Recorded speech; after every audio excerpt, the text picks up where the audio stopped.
பீஷ்மா ஒரு தர்மபாலனின் தியாகமும் வீரமும்.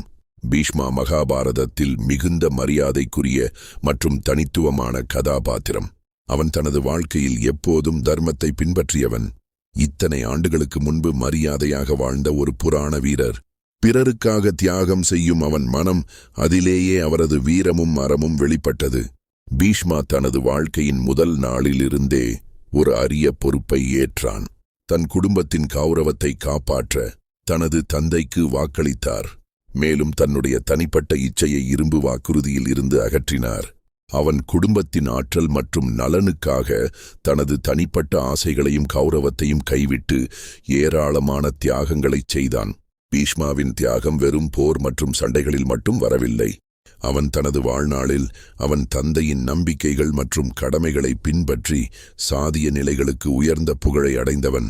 அவன் தனது உடலை மனதை எல்லாம் தர்மம் மற்றும் ஒழுக்கத்திற்கு சரிவரச் செலுத்தினான். மேலும் எந்த இஷ்டமும் இல்லாமல் தன் பண்புகளுக்கும் நிலை பெறும் நெறிகளுக்கும் ஒப்புக்கொண்டு கடைசியில் அவன் அந்த தர்மத்தினால் மகத்தான புகழ் பெற்றான்.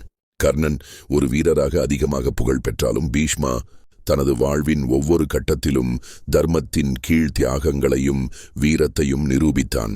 போரின் களத்தில் கர்ணனின் நிலைகள் வெற்றியடைந்தாலும் பீஷ்மாவின் தியாகம் தன்னுடைய கடமைகளுக்கு மிகுந்த விருப்பத்தை உணர்த்தியதுடன் அவன் கர்ணனை விட மிக உயர்ந்ததாக திகழ்கிறான். பீஷ்மாவின் வாழ்க்கை இன்னும் காலத்தின் தலையிடங்களில் வழிகாட்டியாக நிலைத்திருக்கும். அவன் காட்டிய தியாகம் மற்றும் தர்மம் இந்திய கலாச்சாரத்தில் என்றும் நினைவில் இருக்கும்.